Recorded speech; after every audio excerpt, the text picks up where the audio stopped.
বাংলাদেশের সেনা প্রধান ওয়াকারুজ্জামান গতকাল আন্তর্জাতিক গণমাধ্যম রয়টার্সকে দেওয়া একটি সাক্ষাৎকারে তিনি স্পষ্ট করে বলেছেন এবং এটি ব্যক্ত করেছেন যে বাংলাদেশের অন্তর্বর্তীকালীন সরকার ডক্টর মোহাম্মদ ইউনূসের নেতৃত্বাধীন যে সরকার, এই সরকারকে যে কোনো মূল্যে যে কোনো পরিস্থিতিতে বাংলাদেশ সেনাবাহিনী সমর্থন দেবে এবং পাশে থাকবে। এবং ওনার এই বোল্ডলি গতকালকের যে স্টেটমেন্ট, যে বক্তব্য আন্তর্জাতিক গণমাধ্যম রয়টার্সকে তিনি দিয়েছেন, এটি আপাত দৃষ্টিতে আমি মনে করি ওনার একটি বড় ধরনের সাহসী পদক্ষেপ, একটি বোল্ড স্টেটমেন্ট এবং এটি জনগণের পক্ষে একটি তার স্পষ্ট অবস্থান তিনি গতকালকে ব্যক্ত করেছেন। এই জন্য আমরা জনগণের পক্ষ থেকে তাকে স্যালুট জানাই, ধন্যবাদ জানাই যে তিনি জনগণের পক্ষে তার যে অবস্থান সেটি পুনরায় স্পষ্ট করেছেন এবং ব্যক্ত করেছেন। হ্যাঁ, আমি টাইম বেঁধে দেওয়ার পক্ষে না যে 6 মাস পরেই নির্বাচন দিতে হবে বা 2 বছর পরে দিতে হবে। আমি জাস্ট এতটুকু বলতে চাই যে একটি যৌক্তিক সময় পর্যন্ত এই সরকারকে অবশ্যই সময় দিতে হবে এবং এই সময়ের মধ্যে পূর্ণ সহযোগিতা সরকারকে করতে হবে। আমাদের রাজনৈতিক দল বলেন, ছাত্র বলেন, জনগণ বলেন, আমরা এই সরকারকে পূর্ণ সহযোগিতা করে আমরা যে কাঙ্ক্ষিত রিফর্মগুলো চাই, সংস্কারগুলো চাই, সেগুলো করতে হবে।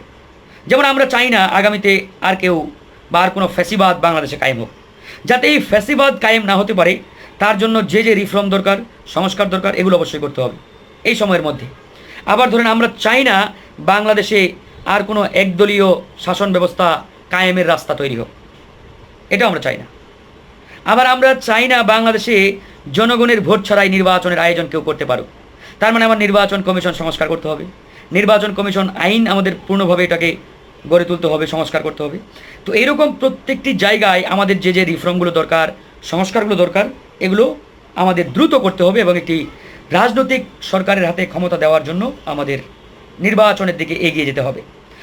হ্যাঁ, এই নির্বাচন কতদিন পরে হবে, কিভাবে হবে, কত মাস পরে হবে, এটা আমরা জনগণ, সরকার সবাই মিলে আলোচনা করেই ঠিক করব। তার আগে যে রিফর্মগুলো দরকার এটা করতে হবে। অন্যথায় এই সরকারকে নানাভাবে বেকায়দায় ফেলার জন্য পরাজিত শক্তি কিন্তু চেষ্টা অব্যাহত রাখবে। আমি আবারও বলছি, এই সরকারের প্রতি আমাদের পূর্ণ সমর্থন আছে, সহযোগিতা আছে, এটি নিয়ে আমাদের কোনো বিন্দু পরিমাণ সন্দেহের অবকাশ নেই। আমরা এই সরকারকে সমর্থন দিয়ে যাব। তবে এই সরকার যদি বেশি দিন থাকে তাহলে পরাজিত শক্তি এটাকে নানাভাবে ব্যর্থ করার চেষ্টা অব্যাহত রাখবে, যেটি ইতিমধ্যে আপনারা দেখতে পাচ্ছেন। আজকে আমাদের সেনাবাহিনীর বুকে তারা কিন্তু আঘাত করেছে। সেনাবাহিনীর গায়ে হাত দেওয়া মানে বুঝেন আমাদের সার্বভৌমত্বকে আঘাত করা। সেনাবাহিনীর একজন লেফটেন্যান্টকে হত্যা করেছে তারা, তিনি একটি অভিযানে ছিলেন। সেই অভিযানে এই পরাজিত শক্তি, যদিও আপনারা পত্রিকা গণমাধ্যমগুলোতে দেখছেন যে ডাকাত কিংবা চোর কিংবা এদের ধরতে গিয়ে তারা গুলি ছুড়ে হত্যা করেছে। নো, এরা কেউ ডাকাত নয়, চোর নয়, এরা হচ্ছে প্রত্যেকেই পরাজিত শক্তি এবং আমাদের পাশের দেশের প্রেসক্রিপশনেই আমাদের সেনাবাহিনীর বুকে গুলি চালিয়েছে। এদের উদ্দেশ্য একটাই, সেনাবাহিনীকে যে কোনোভাবে বিতর্কিত করা। সেনাবাহিনী যে কোনোভাবেই বিতর্কিত হলে আন্তর্জাতিকভাবে তারা এই জিনিসটাকে লাইমলাইটে নিয়ে আসবে এবং তুলে ধরবে। আমাদের সেনাবাহিনী এখন পর্যন্ত ধৈর্যের যে পরিচয় দিয়েছেন, প্যাশেন্স যেটা দেখিয়েছেন, এটা আসলে অবশ্যই তারা হাজারো স্যালুট পাওয়ার যোগ্য। তারা কিন্তু প্রতিনিয়ত চেষ্টা করছে আমাদের সেনাবাহিনীকে কালারিং করার জন্য, আমাদের সেনাবাহিনীকে বিতর্কিত করার জন্য।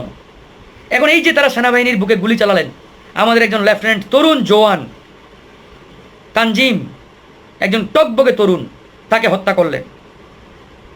এখন আমাদের সেনাবাহিনী যদি পাল্টা আক্রমণে যাইত তাহলে দেখতেন কি এক তুলকালাম কাণ্ড, আন্তর্জাতিকভাবে তারা এটা তুলে ধরার চেষ্টা করতেন।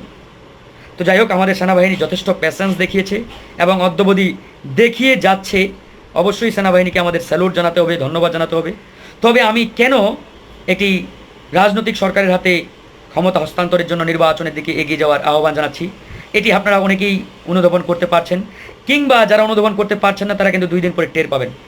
আমি আবারও বলছি, এই সরকারের প্রতি আমাদের পূর্ণ সমর্থন আছে, ডক্টর মোহাম্মদ ইউনূসের প্রতি আমাদের পূর্ণ সমর্থন আছে। তবে এখানে আমাদের যে প্রশ্নটি সেটি হচ্ছে, এই সরকারের উপদেষ্টা পরিষদে যারা আছে, এই উপদেষ্টাদের নিয়ে আমাদের যথেষ্ট সন্দেহ, এই উপদেষ্টাদের নিয়ে আমাদের যথেষ্ট কোয়েশ্চেন আছে, সমালোচনা আছে। আপনারা নিজেরা হয়তো জানেন যে এই সরকারের সাম্প্রতিক যে কর্মকাণ্ড, মানে উপদেষ্টাদের কথা বলছি, এই উপদেষ্টাদের দিয়ে এই সরকার যত সামনে আগাবে ততই এরা ভুল করবে। এটা ইচ্ছাকৃত ভুল আমি বলবো, অথবা এরা অন্য কারো প্রেসক্রিপশন বাস্তবায়নে ইচ্ছাকৃতভাবে এই কাজগুলো করছে। এটা অনিচ্ছাকৃত ভুল আমি বলবো না। আপনারা যদি মনে করে থাকেন অনিচ্ছাকৃত ভুল, এটা আমি বলবো না। এই সরকারের দায়িত্বে যারা অনেকেই উপদেষ্টা হয়েছেন, এরা কিভাবে উপদেষ্টা হলেন আপনারা নিজেরাও প্রশ্ন করবেন। দেশ পরিচালনা করার জন্য ন্যূনতম যাদের অভিজ্ঞতা নেই, দক্ষতা নেই, যোগ্যতা নেই, এরকম ব্যক্তিরা যদি আজকে মন্ত্রীর চেয়ারে বসে, তাহলে এদের মাধ্যমে কিভাবে আপনি এই রাষ্ট্রের সংস্কার করবেন বলেন? এই জন্য অধিকাংশ উপদেষ্টাকে নিয়ে আমাদের অনেক প্রশ্ন আছে, অনেক বিতর্ক আছে, সেগুলো আপনারা নিজেরাও জানেন, নিজেরাও আপনারা বোঝেন। তো যাই হোক, আমি সেদিকে যাব না। আমি শুধু এতটুকুই বলতে চাই যে আমাদের অনতি বিলম্বে হয় এই উপদেষ্টা পরিষদকে বর্ধিত করতে হবে। এখানে অভিজ্ঞ, দক্ষ, রাজনৈতিক জ্ঞান সম্পন্ন, যারা দীর্ঘদিন ফ্যাসিবাদের বিরুদ্ধে লড়াই করেছেন, ফ্যাসিবাদ দ্বারা আক্রান্ত হয়েছেন, নির্যাতিত হয়েছেন, এরকম ব্যক্তিদের এই উপদেষ্টা পরিষদে ইনক্লুড করতে হবে, ঢুকাতে হবে। অন্যথায় এরা কিন্তু পদে পদে আমাদেরকে বিপদে ফেলবে সামনে। অলরেডি বিপদ কিন্তু শুরু হয়েছে। ডক্টর মোহাম্মদ ইউনূসকে ব্যর্থ করা যাবে না। তিনি ব্যর্থ হলে আমরা সবাই ব্যর্থ হব। প্রকারান্তরে তারা জনগণের পক্ষে আছেন এবং যে কোনো পরিস্থিতিতে তারা জনগণের পক্ষে থাকবেন, এই সরকারকে সমর্থন দিয়ে যাবেন, এটাই মূলত ব্যক্ত করেছেন। আরেকটি বিষয়, সেনা প্রধান গতকাল রয়টার্সকে দেওয়া যে ওনার সাক্ষাৎকার, সেখানে বলেছেন যে আগামী 1.5 বছরের মধ্যে, অর্থাৎ 18 মাসের মধ্যে এটি সুষ্ঠু নির্বাচন হতে পারে, তো এরকম একটি বক্তব্য দিয়েছেন। তো ওনার এই বক্তব্যে অনেকেই সমালোচনা করছেন, অনেকেই নানানভাবে এটাকে ব্যাখ্যা করার চেষ্টা করছেন যে সেনা প্রধান সময় বেঁধে দেওয়ার কে, বা তিনি কেন সময় চাচ্ছেন, বা 18 মাস, হোয়াট এভার। তা আমি বলি, উনি আসলে স্পেসিফিক 18 মাসের মধ্যেই নির্বাচন দিতে হবে বা নির্বাচন হবে এমনটি বলেন নাই। তিনি জাস্ট হতে পারে এমনটি তুলে ধরার চেষ্টা করেছেন। তো যাই হোক, এখন এই জায়গাটাতে আসলে অনেক প্রশ্ন, অনেক ব্যাখ্যা আমরা হয়তো দাঁড় করাতে পারি কিংবা বলতে পারি।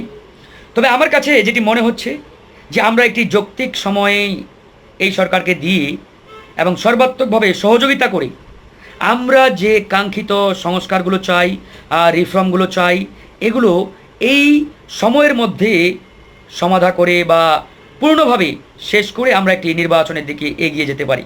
মনে রাখবেন, রাজনৈতিক সরকার ছাড়া, পলিটিক্যাল গভর্নমেন্ট ছাড়া কোনো দেশ স্থিতিশীলভাবে সামনে আগাতে পারে না এবং অনেক কঠিন চ্যালেঞ্জিং।